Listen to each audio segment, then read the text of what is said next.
All right, folks, welcome to the Monday night stream.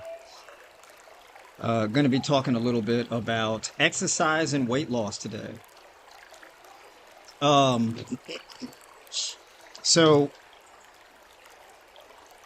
generally speaking, the prevailing belief about exercise is you do exercise in order to burn fat. You do exercise, you do workouts in order to burn calories. And as you burn calories, that's what causes you to lose weight, right? So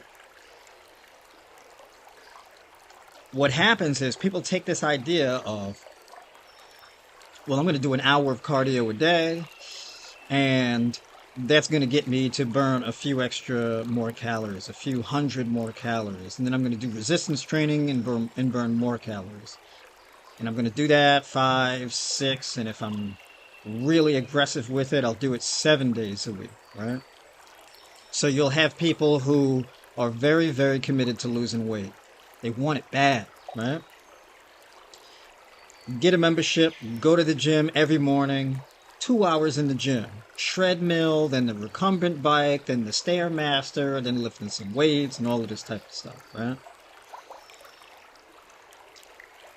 And of all of my years working in a gym, I would see the most committed people in the gym.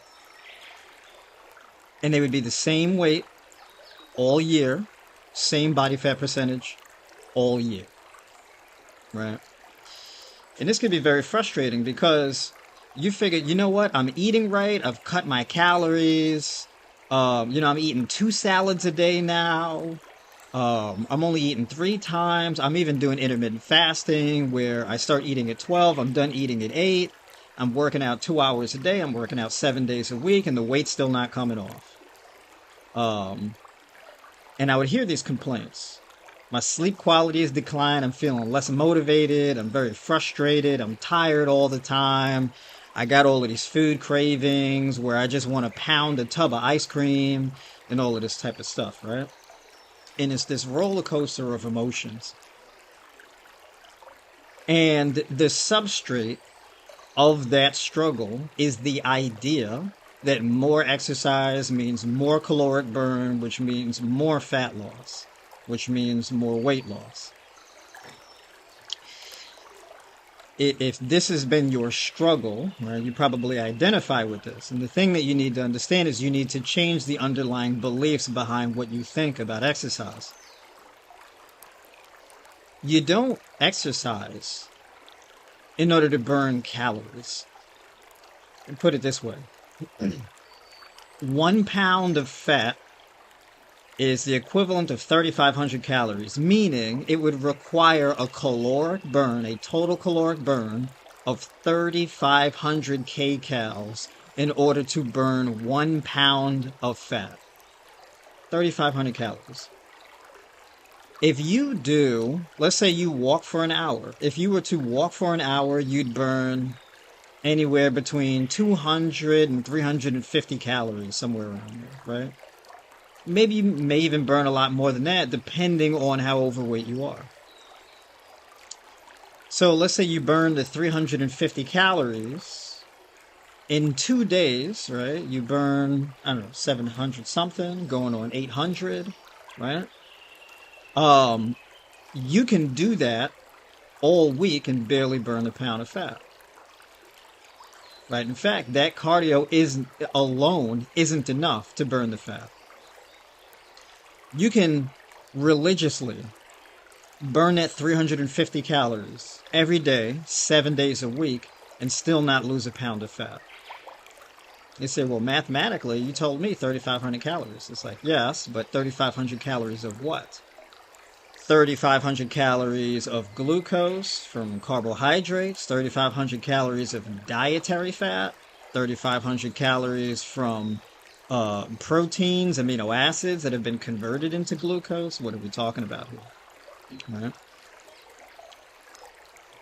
So it's very important to understand that the primary purpose of exercise is not calorie burn. It's to improve the infrastructure of your body. It's really what that's for.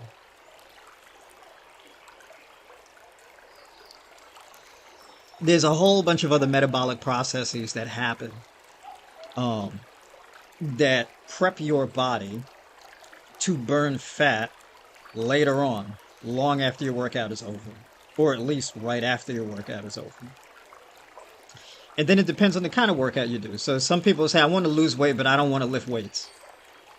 Well, you are imposing a limitation on yourself, right?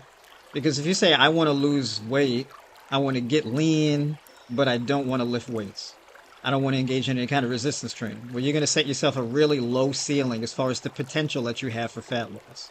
Why?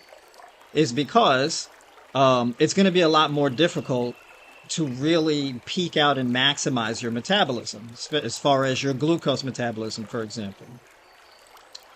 So the purpose of resistance training is to improve the infrastructure of your nervous system, to increase bone mass and muscle mass primarily, right? Literally building new infrastructure, thicker, stronger bones, ligaments, tendons, creating more motor neurons, neurotransmitters, etc. Basically just creating new infrastructure. It's kind of like in the beginning when you're out of shape, you have island A and island B, and then if you want to go from island A to island B, maybe you cut down some trees, you get some wood, and you make a boat and a paddle, and you travel across the water using that boat to make it from island A to island B. Right? So you say, well, I don't want to be able to do this more efficiently. So then what do? Maybe you build a better boat, a faster boat, right? Maybe you create a bridge so that you can walk across. Maybe you can build a stronger bridge so that not only you can walk across, but you can also carry things across, meaning that bridge is able to carry you plus more weight. Maybe you create a bridge and then lay down train tracks and build a trolley across it, right? Next thing you know, you got this really strong bridge, you run freight trains over it and all of this. Then next thing you know, you got bullet trains, and it's this gradual progress of infrastructure. This is essentially what happens in your body. As you build out your nervous system, you go from a paddle boat to a larger boat to a bridge to multiple bridges to stronger bridges to a faster railway, better trains, bullet trains, etc. That's what your nervous system is like. So let's say day one in the gym, you want to do a squat and your squat looks all awkward and clumsy and whatnot. Your posture's bad. Your knees are wobbling and shaking all over the place. You feel very unstable. It's kind of like a newborn baby deer learning how to walk, right? But then as you do the squats and then you improve your form and you do other accessory exercises to strengthen certain muscle groups and improve your coordination, then you go from squats, then you're doing split squats, then lunges, you're lunging forward, you're lunging backwards, you're lunging to the side, you're doing curtsy lunges, you're catching and passing things while doing lunges, you're jumping, you're doing jump squats, you're jumping on top of things, jumping off of things. This is what happens over time, right? In the same way where you get a better boat and then bridges and trains, etc. It's the same way. There is a metabolic result that comes from improving that infrastructure in your body. This has nothing to do with calories, by the way, what I'm talking about. Nothing to do with calories. But understand, if you have a more complex nervous system, if you have a more developed nervous system, that means that there's going to be more energy flowing through your nervous system. There's going to be more signaling through your nervous system. You got a high-powered nervous system right now, right? When you have a high-powered nervous system, this requires more fuel. It's kind of like, look, you have a faster internet connection. You need more electricity. You need a stronger computer. You need better microchips. You got to improve your infrastructure to facilitate that connection, right? You get a cell phone and, your cell phone runs 4G and all of this type of stuff. It needs to be able to conduct heat better. It needs to be able to have a battery that lasts longer, right? Because the older batteries would burn out way too quickly. So you need a stronger lithium battery and all of this type of stuff. You got to improve all the infrastructure. This requires more energy, and you need to facilitate that energy usage. Now, more energy usage and better energy usage implies a better metabolism, right? This is where your thought process around exercise substantially improves. Because now we're not talking about calorie burning anymore. Now we're talking about building. Now we're talking about infrastructure. We want better infrastructure, right? So when you have thicker, more dense bones, this means that your body gets to store more minerals. You get to store more copper, iron, magnesium, vitamins, all this type of stuff, right? You get to store more of these things, which means you don't run into vitamin deficiencies as quickly. You don't run into mineral deficiencies as quickly. You don't have degenerative bone disease as quickly or at all, right? All of these other illnesses, right? Alzheimer's, neurodegenerative disorders. Well, if you have much greater, more improved infrastructure, because the thing is, when you improve your nervous system, you don't just improve your nervous system locally, you improve your brain chemistry as a result, right? So when you improve the way your legs function, as far as the motor neurons in your legs, that transfers into better infrastructure in your brain.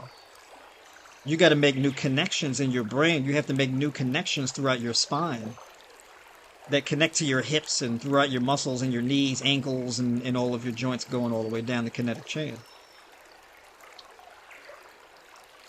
So now your body uses more glucose for energy as a result. Right? Now, when it comes to weight loss, a big part of weight loss is improving something called insulin sensitivity, which is the efficiency at which your cells take up glucose and convert it and use it for energy, right? And this whole process is referred to as insulin sensitivity, right? So if you have thicker, stronger muscles, bones, connective tissue, you have a much more active and efficient nervous system. That is going to result in greater glucose uptake in order to power all of those processes. That improves insulin sensitivity. Now, if you have greater insulin sensitivity and more glucose usage, that means that your body uses the food that you eat for energy with much more efficiency, which means you're less likely to store it as fat. So this fixes your fat storage problem, right? Because the thing is, with weight loss, when it comes to weight loss, you got to do two things. You got to optimize your body's ability to metabolize fat for energy, and you have to optimize your body's ability to use glucose for energy without storing it excessively as fat, right? Or really storing it as fat at all, right? And this results in things like not having fatty liver disease or reversing fatty liver disease, specifically non-alcoholic fatty liver disease, right? And so there's two metabolisms. So you have glucose metabolism and fat metabolism, and they switch back and forth between each other. So when there is an abundance of glucose in your bloodstream, your body will then switch to primarily using that glucose for energy. And that glucose starts to dip, fat metabolism takes over. Now, there are checks and balances that happen in the human body. Because from what I just said, you can say, oh, okay, so I should just focus on skill building, improving my infrastructure. This is true. And then you say, oh, so glucose usage, right? When I get better at using glucose and I use more glucose, I will drop my blood sugar level, right? My blood glucose level. And that will cause my body to burn more fat for energy. This is true, but that is a skill. Because a big part of your nervous system is this timing mechanism, right? Now, if you're an out-of-shape person, if you're a person who doesn't really have the refined infrastructure in your nervous system, you can deplete your blood sugar, your blood glucose, but then your body doesn't really switch on to fat metabolism when it's needed. So if your blood glucose keeps declining because you're using the energy and your body doesn't make that switch, what happens? You feel lightheaded, lethargic, maybe you want to vomit, that kind of thing. You just go off the rails. Your body starts to fail on you, right? And this is very discouraging because you're like, man, fat burning is hard.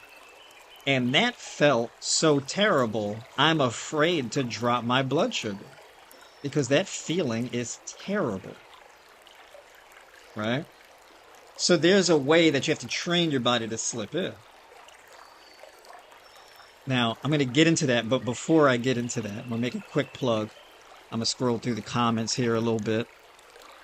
If there are any comments, let's see. All right. Dedicated for Life, what's going on? Good to see you here in the stream. Yvonne, what's going on? Welcome. My boo-boo, my happy health thing, or the Jaquinices. Good to see you in here. For those of you who are interested in booking a call with me, you need help on your journey, that kind of thing. There is, let me see for a second. There's a link in the description of this video to book a call with me, right? So there's a variety of options. You could book a call with me. We got 60 minutes to talk about your goals and how to achieve them, what to eat, when to eat, meal prep, exercise, all that type of stuff. And I also do coaching, right? So you can actually sign up for coaching. You get your own personalized diet plan, training plan, daily coaching support, and weekly calls, right?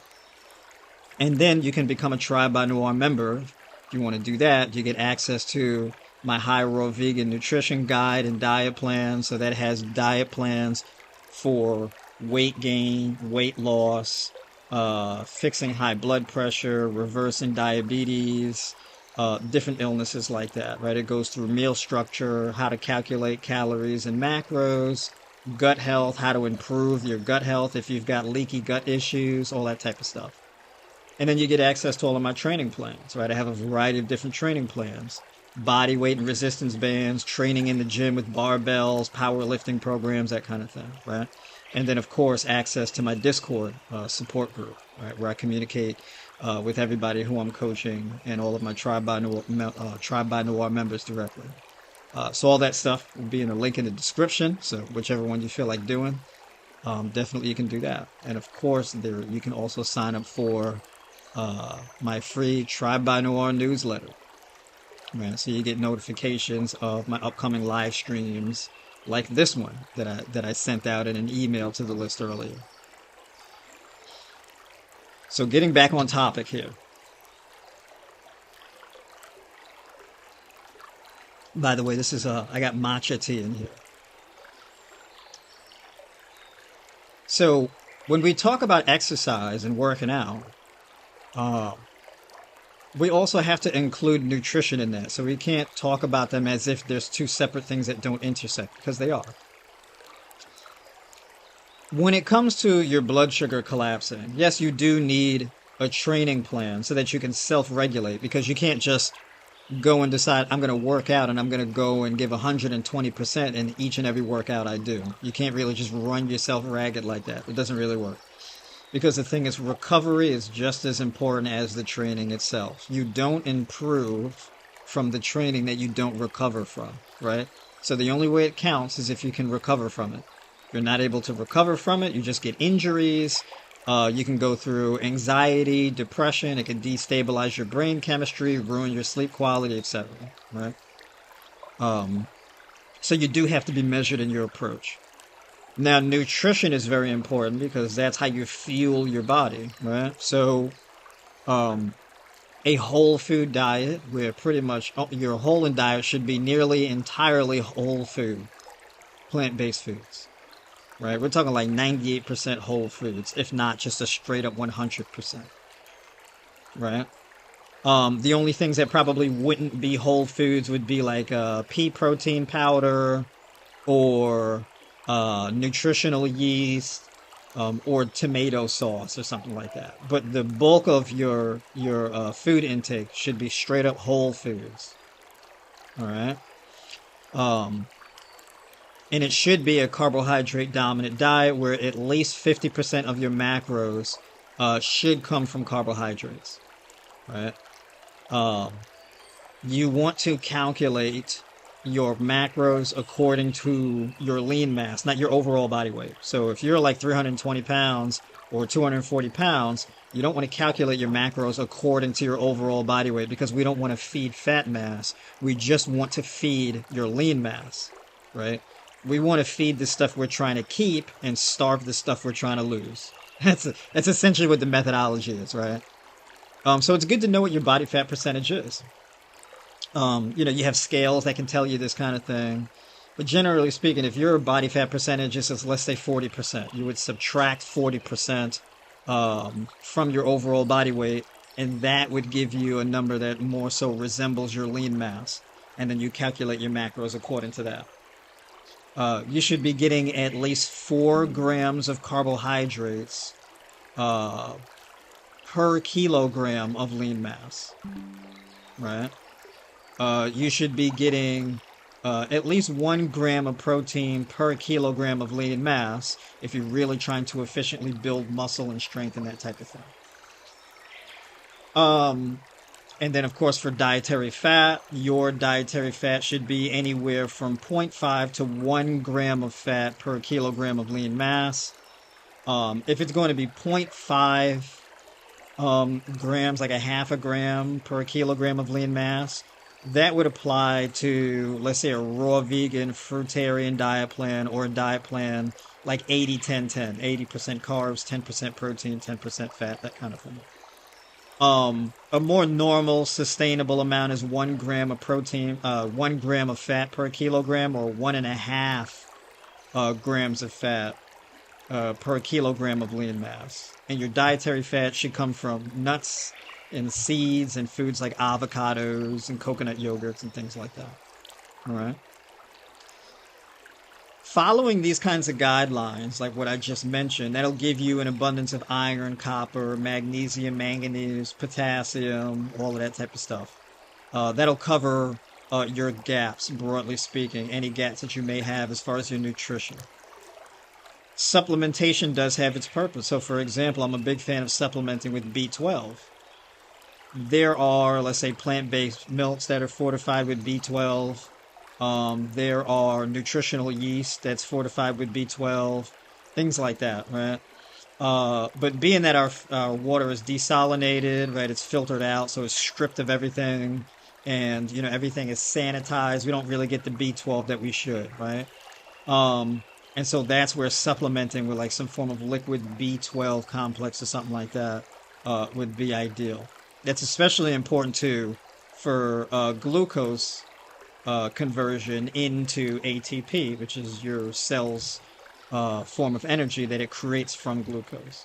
So when it comes to effective glucose metabolism as well as fat metabolism, B12 plays a key role in converting that substrate into usable energy on the cellular level, right? So B12, very important for that. Second form of supplementation is going to be vitamin D. Now, vitamin D, normally you get this from sun exposure, right? So about 20 minutes of sun exposure per day is ideal. And that would get you your vitamin D for the most part. But if you have a vitamin D deficiency, you may want to supplement with vitamin D3, preferably a plant-based kind, like maybe like an algae-based one or something like that. And so if you have a deficiency, it's a good idea to supplement with, let's say, 5,000 to 10,000 IUs of vitamin D3, right? And that's very important for cholesterol regulation and things like that. Cholesterol regulation, calcium absorption, a whole host of things. And that is very important too if you're struggling to lose weight, because if you're struggling to lose weight, your triglycerides are really high, your cholesterol's high, your blood pressure is high, and you have some hormonal instabilities. Vitamin D is probably more than likely one of the missing ingredients there. So supplementing with vitamin D, very important. Third and final, for the most part, would be magnesium. So there's two particular forms of magnesium, right? There is magnesium glycinate, which is ideal to take before bed, right? That's very good for calming your nerves down, putting you in a relaxing state, and going to bed, right? Uh, so if you get like just a straight up magnesium, let's say magnesium biglycinate, there are different ones. There's magnesium biglycinate, magnesium diglycinate. There's just forms of magnesium glycinate. Um, if you're gonna get it unflavored, it tastes like chalk. Okay. So if you're like me, you put it in like maybe 4 ounces, maybe 3 or 2 ounces of water. You blend it up real quick, and you just chug it down, and you're done. Right, like a shot, pretty much. So that's personally how I do it. There's another one that Thorne makes. They make a powdered version that I'm a big fan of, and I like the powdered version because I'm not trying to swallow 4 capsules of magnesium at a time. It's a bit obscene. So I like to just do it in the powdered form. I use a half teaspoon for 2 grams. So I'll take like 2 grams of it, um, plop that in the water, blend it up, chug it down, boom, done. End of story. Post workout, magnesium malate.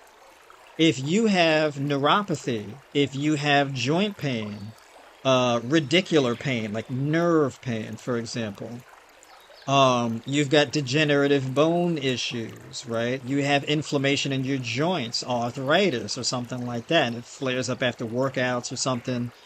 Muscle soreness, right? Delayed onset muscle soreness, DOMS for short, right? You may want to supplement with magnesium malate post workout. Okay. Magnesium malate is magnesium chelated to malic acid. Those two things are very good together for boosting recovery in your bones, muscles, tendons, and ligaments, and reducing inflammation locally in your nerves and all of that infrastructure, right? Um, so those are like the two right there. That's really important for um, recovery, nerve function, hormone synthesis, glucose metabolism, weight loss, all of that. Those are like the key supplements, right? Those are like the default ones that I think are the best, right? That vitamin D, the B12, the magnesium. Those go a long way together towards weight loss, regulating cholesterol, triglycerides, calcium absorption, that type of thing. And the calcium absorption is really important because calcium is needed in order for your nervous system to produce muscular contractions, right? So if you've got like twitches, eye twitches, muscle twitches, in these involuntary twitches, that can either be a potassium issue or a calcium absorption issue. I think that if you're doing something like eating a grapefruit a day, or you're just eating an abundance of fruits, you'll be covered on the potassium. And then for the calcium, you'll be covered on leafy greens, nuts and seeds, things like chia seeds, hemp seeds, pumpkin seed kernels, sunflower seed kernels, that kind of thing. And so as long as you're having enough of that magnesium to shuttle calcium into your bone tissue, and then you have the vitamin D also to help assist in that process, you'll be covered there, right? And all of that I just mentioned, I feel the need to mention that because in order to train effectively, you have to meet your nutritional requirements in order to do so. If you have been in a severe caloric deficit, right? A caloric deficit isn't really, you can't really create a caloric deficit, but for the sake of conversation, if you are severely under eating, right?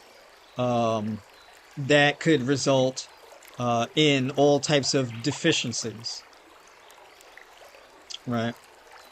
And so basically just to make up for these deficiencies, you get a solid diet, adequate supplementation, and you're off to the races. Now back to training, because I don't want to make this all about nutrition because we're talking more about training here, right? Wait, somebody said, what about beans and lentils? Yeah, that's definitely very important. Those are good sources of carbohydrates, protein, iron, copper, manganese, magnesium, potassium, pretty much a full mineral profile, right? I think that any types of legumes, especially, lentils, um, are a good staple in a high raw vegan diet when it comes to improving your body's infrastructure and building muscle, right? So back on topic as far as the training is concerned. So you got to train your body to tap into fat metabolism when the glucose is depleted. You don't want to press your body to do this on the fly. If you get to this point where your glucose levels, your blood sugar is really low in the middle of a workout, you're better off ending your workout. Don't try to push through it to the point where you nearly pass out, right? And this is why you need like a good training plan. Because the thing is that your training plan, your workouts really only need to be about 30 to 45 minutes. When your blood sugar is depleted and you're tapped out at that point, stop. Right? Don't try to drive your body in deeper and force it to metabolize fat. Because fat metabolism does not happen very quickly. It's a lagging thing. It happens afterwards, right? And the thing is that let's say you're working out intense. You're training hard. You are pouring sweat, leaking, right? Huffing and puffing, out of breath, wheezing. Glucose, blood sugar levels plummeted. You're fresh out of gas. And you say, okay, cool, now it's time to tap into fat. Your body's not going to tap into fat for energy if you're out of breath. The thing that signals fat metabolism is when you catch your breath. You have to stop first. And then, of course, you probably are going to need to refill your electrolytes. Because if you're sweating up a storm, chances are you're probably lagging on your electrolytes. Your potassium, your sodium, your magnesium, etc. Right? You probably done sweated all of this stuff out. Your vitamin C, you're getting cramps and things like that. You're out of breath. That's why you got to stop. So, I'm not a big fan of these workouts that really push people to their, to their limits like that. Because it's a thing, you can do that towards the end of a training cycle. You can't do it every time you train. You just can't, right? Because the thing is that if you are severely overweight, your ability to recover from that kind of intense training is already limited due to a poor metabolism. Right? So that kind of methodology works great for, let's say, someone who is already an athlete. They're already used to training. They're competitive, that kind of thing. If you're trying to get healthy, it's a completely different thing. So, you'll go to the gym and get a personal trainer, and your personal trainer will just work you to the bone. And be like, oh, I'm going to smoke you, right? This is how we lose weight. You can lose weight doing that, but it comes at a cost. Because eventually you have to stop doing that. You can't perpetually train like that. At some point, you're going to have to stop. And so the question is, do you just slam on the brakes and just stop entirely, or do you ease out of it? When it comes to training intensity, you got to ease into your training intensity, and then you got to ease out of it, right? Or you got to ramp up to it and then come down off of it, right? So if you're going to start out your workouts 60% intensity, then 65, then 70, and 75%, 80, 85, then you hit in between 90, 95, and then come back down 70%, or 75%, 70%, 60%, that kind of thing, and work out to a cool 60%. And you spend a week or maybe even 2 weeks at that 60%, get ready for your next training bout, and then ramp back up again. So there's got to be some type of undulation that you got to feel out there, right? And then there's more of an auto-regulated way of training where you limit the amount of time that you train. So, for example, you can guarantee your recovery much more effectively if you limit your training volume, right? So you can either train 3 days a week, 9 sets per muscle group or whatever the case is, weekly, and then be done, right? If you're training 5 or 6 days a week, your workouts are 15, 20 minutes. So these are ways to kind of put a cap so you don't go over, so that you don't just or I'm just going to work out and go as long as I can until I can't go no more. That's not a thing you want to do. You got to know when to stop, right? So recovery.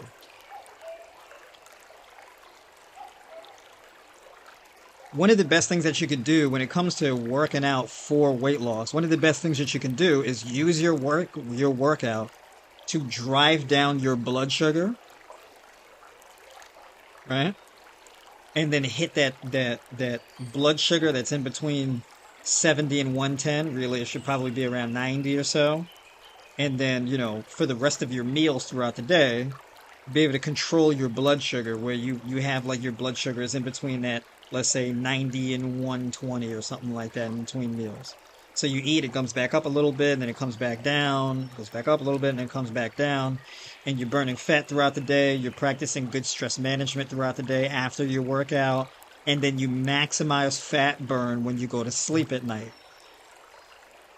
Because the thing you need to understand is your workout is not where you burn the most fat. You actually burn the most fat at rest, especially when you go to bed at night, which is the reason why sleep quality is so important. Right? So if you're working out really hard and your sleep is crap, you're going to be missing out on a ton of results doing that. So you need a good 30, well, I'll say you need like a good 20 to 45 minutes. Burn through your blood sugar, stored glycogen, that level comes down, and then you spend the rest of the day refeeding your body. Now, you can't do this with just cardio. So, when you eat food, your body breaks down the carbohydrates into glucose. That glucose gets stored inside your liver and inside your muscle tissue primarily, locally. It gets stored in these areas locally. And then whatever glucose doesn't get taken up into your lean tissue cells gets stored inside fat cells. Now, let's say you go out for a walk. Going for a walk will drive down stored glycogen in your liver, and glycogen is just stored glucose. Right? So when you store glucose inside your cells, that's called glycogen. So if you go for a walk, you walk a few miles, that will drive down your glycogen storage in your liver. That will drive down glycogen storage in your fat cells. It won't really drive down glycogen storage in your muscle tissue, though. Because muscle glycogen is only burned locally. So that's very important to know. So if you just, let's say you got your muscle glycogen full, and you're just doing walking, you're just going for walks, you'll deplete your liver glycogen and the glycogen in your fat cells. You'll shrink your fat cells, but your muscle glycogen will still be full for the most part. Not entirely, but mostly. Now, if you do resistance training and the walking, you will now drive down muscle glycogen and liver glycogen and glycogen stores in your fat cells. You'll tap into all of these areas.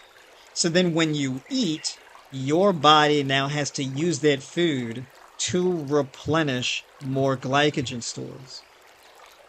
With just the walk, it's just going to replenish stored glycogen in your liver and fat cells. But if you do the resistance training along with the walking, now your body has to refill muscle glycogen. So now this is going to result in you having greater levels of glucose uptake into lean tissue, which means this will result in better blood glucose control.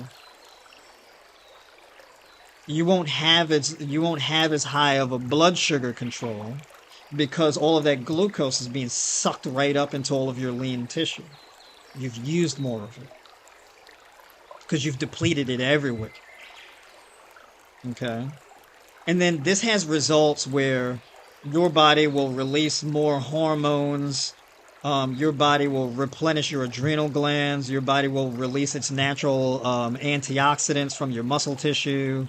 Your brain will release more brain-derived neurotropic factor, which has all of these benefits for fat metabolism, hormone production, insulin sensitivity, liver repair, reduced cellular oxidation, growth hormone, neuroplasticity, which improves your ability to learn and all of this type of stuff. This is a whole wide range of benefits as a result. That's what your workout is for. It's to optimize and maximize and leverage your hormones and your body's natural processes. And that means the resistance training along with the aerobic exercise. So you use the resistance training to really build your muscle and your skeletal and your nervous system infrastructure, deplete muscle glycogen, improve insulin sensitivity, glucose uptake, better blood sugar control. And when you have better blood sugar control, this leads to more fat burn. You end up losing more weight. Weight loss is about creating a blood glucose deficit, not a caloric deficit.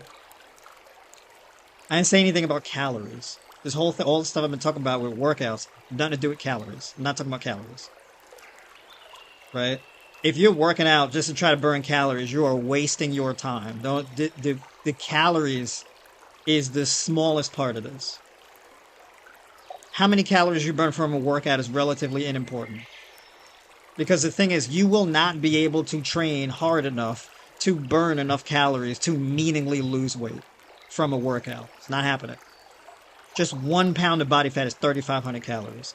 You are not going to be able to use a workout to come anywhere near a caloric burn of 3,500. You couldn't even get half that. You do a workout and it's like a caloric burn of 1,000 calories. That is hell, and you are not going to be able to repeat that consistently throughout the week. It's not going to happen. Right?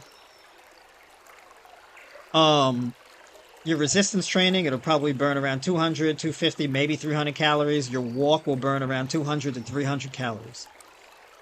So both the resistance training and the walking combined would probably burn around like 600 calories or so, maybe 700, depending on how intense you go, what you ate, and all of this kind of stuff.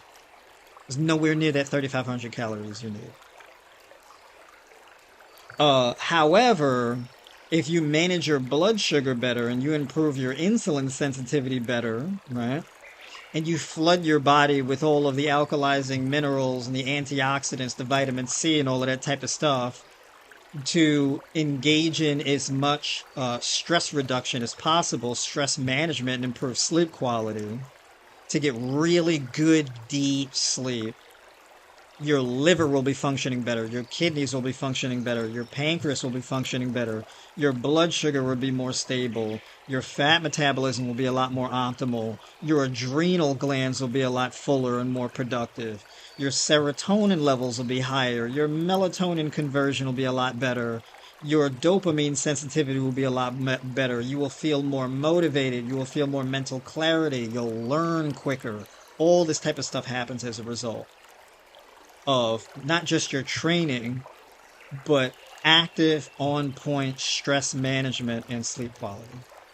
Those two things are a package deal. They have to come together. Right? Really good training, really good recovery. Better insulin sensitivity, blood sugar management means a higher rate of fat metabolism.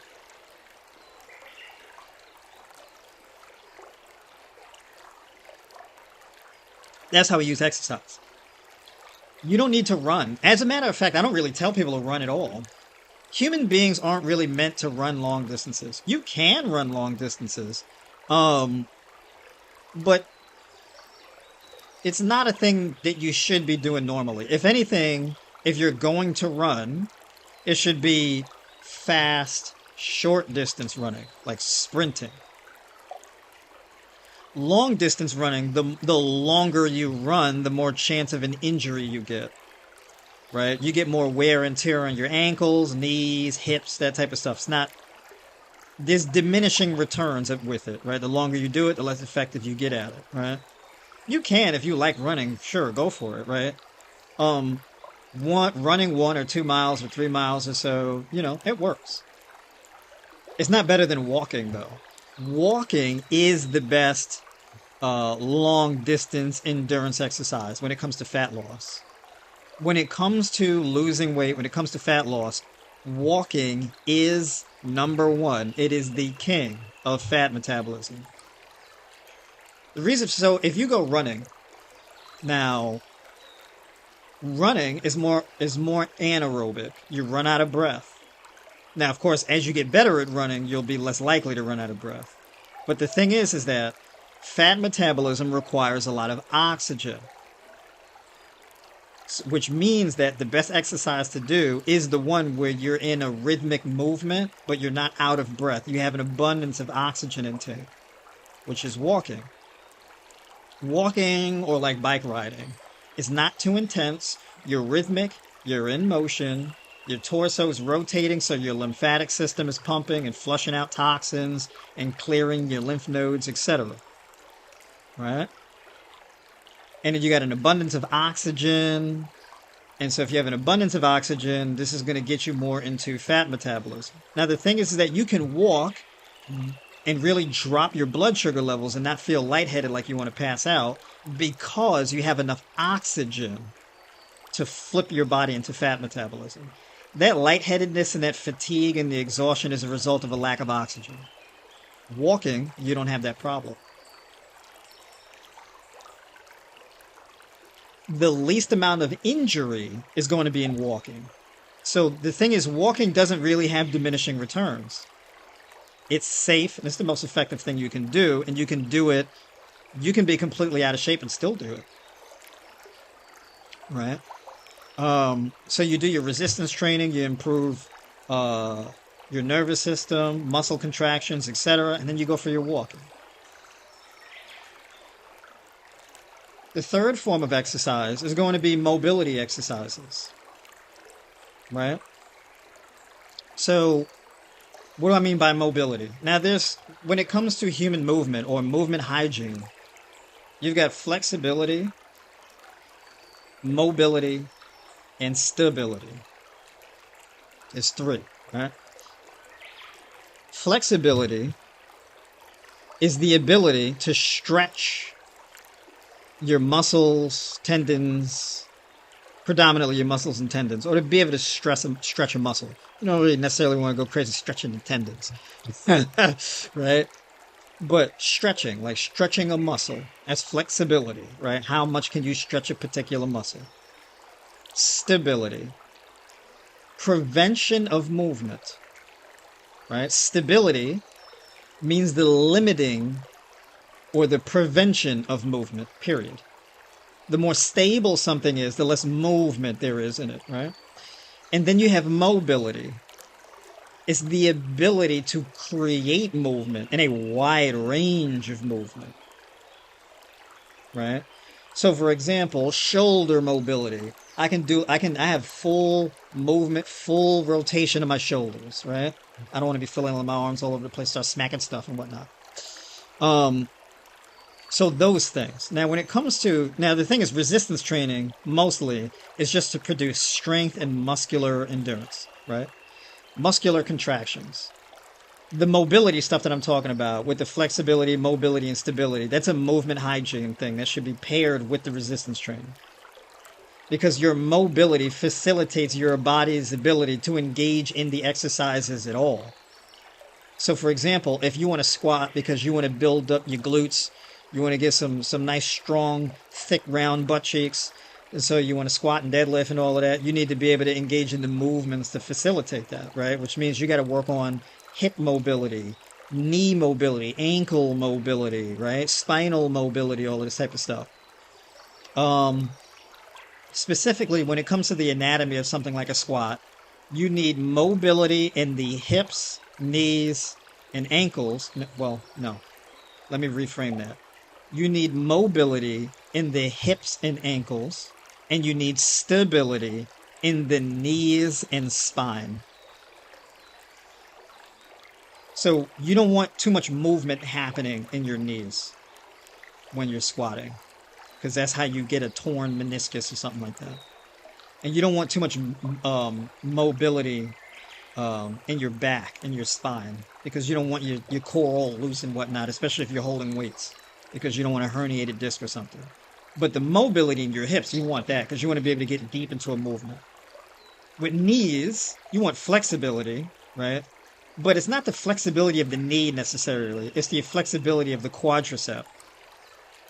right? So you want that knee joint to bend, but it's a hinge. It doesn't move that much. Your knees don't really have are not capable of a whole lot of movements. Your knee is either going to extend or flex, right? Ankles, they pronate and supinate and they roll all over the place. And the hips, it's a ball and socket joint, right? That's why you need more mobility. When it comes to the human kinetic chain, usually it's mobility, stability, right? So for example, my neck needs to be stable. My shoulders need to be mobile. My spine needs to be stable. My hips need to be mobile. My knees need to be stable. My ankles need to be mobile. It's that kind of thing, right? And that's like more of a corrective exercise thing and an injury prevention thing, which is actually what my background originally was in, right? Kinesiology, performance enhancement, strength and conditioning, corrective exercise, that kind of thing, right? So on a daily basis, when you exercise, you walk your miles, you engage in your resistance training, you train a select few muscle groups or all of the key muscle groups, and then your mobility exercises. So if you wanted to, you can break it up this way. 30 to 45 minutes resistance training, 10 to 15 minutes mobility, 30 to 45 minutes walking, or 30 minutes to 60 minutes of walking. And you can do that on a daily basis to some degree, right? You can change the time variables. So for example, let's say you wake up first thing in the morning, and the first thing you do when you wake up in the morning is your mobility exercises. Let me show you an example of what a mobility exercise would be. Let me pull this up here.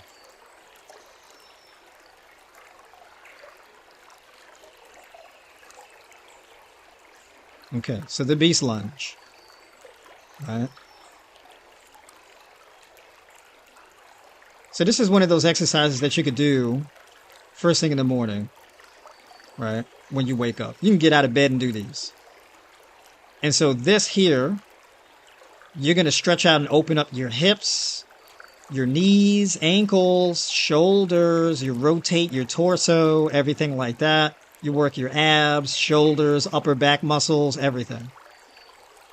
This would be an example. This is kind of an advanced exercise, right?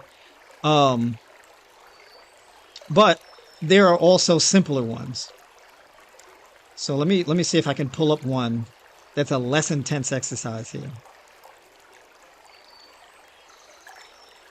Because people may be looking at that and be like, that seems like a lot. So what would be a more modified version of this one? It would probably be something along the lines of this here.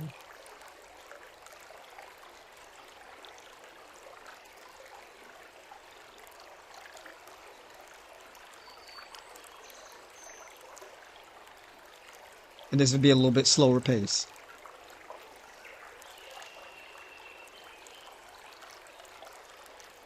First thing in the morning.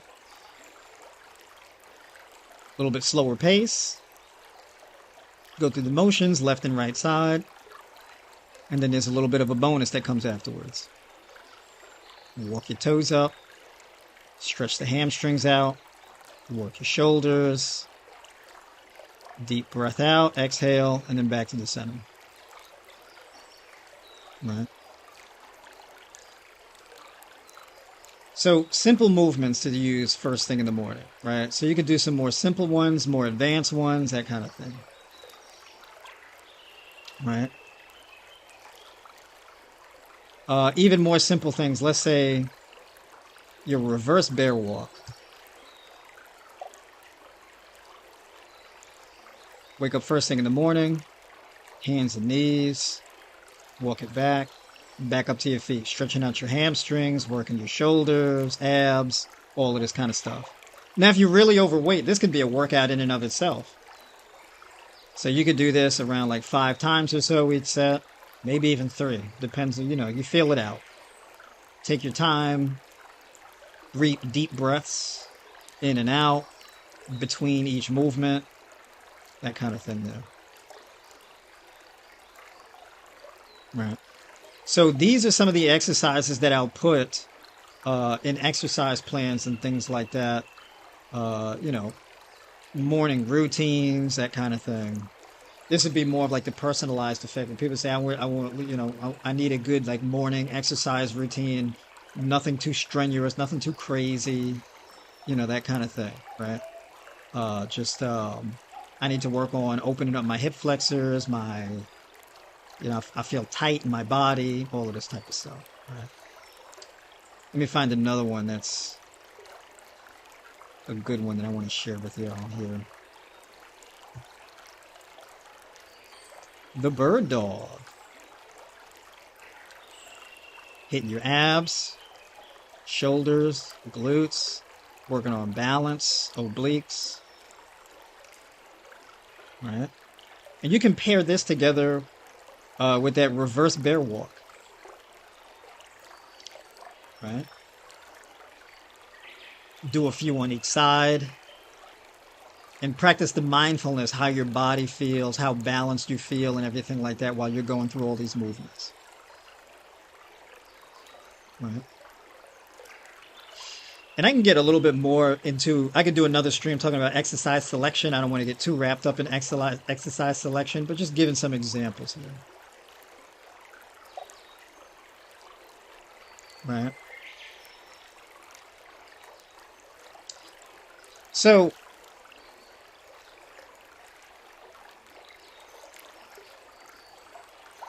you use the mobility in the beginning and the first thing in the morning with the flexibility, the stability. So that bird dog, right? You're creating mobility at the shoulders and hips and whatnot, but then you're creating stability at the core to preventing yourself from falling over while the one hand is up and the one knee is up, and you're bringing the elbow to the knee and all of that, right? So you have flexibility in that as well, and then you have your mobility and your stability. All three elements is in each of those exercises that I just showed you. And you can do exercises like that 10 to 15 minutes in the beginning of your day, and you'll be surprised that alone can really bring down your blood sugar. And then you combine that with the deep breathing, getting into your body, right? That'll improve your blood pressure. That'll improve your blood flow. That'll improve how your mind feels, mental clarity, how your chest feels, right? It'll drop your shoulders, right? Right? Get into your body, relax, get your heart pumping a little bit, lower your blood sugar in time for your first meal. And so one of my general guidelines is you should start eating an hour to 2 hours after you wake up, right? So you can do that exercise before you start eating. And, that way you prime your body for that maximal glucose, that blood glucose uptake into your cells when it does come time to eat, right? And you've pretty much worked for your morning meal when you do that 10 to 15 minutes of that exercise. And then after that first meal, you can do your resistance training, where you're doing your squats and your push-ups and your lat pull downs and your rows and your lunges and all of that kind of stuff, your overhead presses, and then you have your next meal after that, and you're going about your business however you want to structure your day. And then you're done eating for the day, eating your third or fourth meal by the end of the day, and you're finished eating by, let's say, 6 o'clock at night or 4 o'clock or something like that, depending on how your schedule is, right? Finishing eating 4 to 6 hours before bed, right? And that is in large part how you work out for fat loss. It's got nothing to do with calories. It has everything to do with improving your infrastructure, improving the way your body functions, and blood sugar management, creating a blood glucose deficit. All right. Let me catch up to y'all in these comments here. We got what kind of comments we got going on here? Any questions we got? What kind of questions we got here? Thanks for the slower paced versions. Yeah, for sure. I work with people of all types of ages. So I gotta have, people of all, some people are athletes, some people not so much, right? So you gotta have something for everybody here. Marlene J. Glad to be checking in. Good to see you in here. Folks, by the way, hit the like button. Right? Hit that like button. Right? So you can push this thing up in the algorithm here. Don't forget to do that. As they say on the YouTube, drop kick the like button. Smash the like button. Right? And I think I pretty much covered it here. We don't have any other further questions. I'll be signing out. Oh, well, hold on a second. Yvonne, should you eat before you walk in the morning? You don't need to. You can walk in a fasted state, and then eat, right? So let's say you go for a walk, you walk your 2 or 3 miles or so. First thing in the morning, come back. You have a big old bowl, like 8 cups of watermelon or something like that. Maybe a few mangoes, a couple cups of pineapple, right? That kind of thing. You could do that as well, right? So it really depends. Me personally, well, my goals are different, right? So I'll probably eat before I do any kind of workouts. I don't really do much working out on an empty stomach these days. But depending on how aggressively you want to pursue weight loss, you may want to do the light walking in a fasted state. It's more of a preference thing. You don't need to, but sometimes it's appropriate and it could work, right? It's mainly more so on a case-by-case basis. So, for example, if somebody's diabetic and they wake up first thing in the morning and their blood sugar is like 180 right out the gate, right? Their blood sugar is like 140, 150, 160, 210, something crazy right out the gate first thing in the morning, then yeah, go for a walk before you eat, right? So when you go out for your walk, you drop that blood sugar down to a reasonable level and then have your first meal, right? So that's what I mean. It's on a case-by-case basis from person to person. What your goals are, what kind of health conditions you currently have, that kind of thing. All right? But I wouldn't advise you to do anything really difficult or strenuous on an empty stomach, right? Most people don't need to do that. You probably shouldn't. Because you want to be adequately fueled in order to get the best performance out of your workouts. Right? So if the goal is to improve your infrastructure, the best way to do that is by maximizing your training performance. You want to be at your best. You want to perform at your best in your workouts to get the most results, right? Because at the end of the day, it's all about creating the stimulus needed in order to get your body to create a particular adaptation.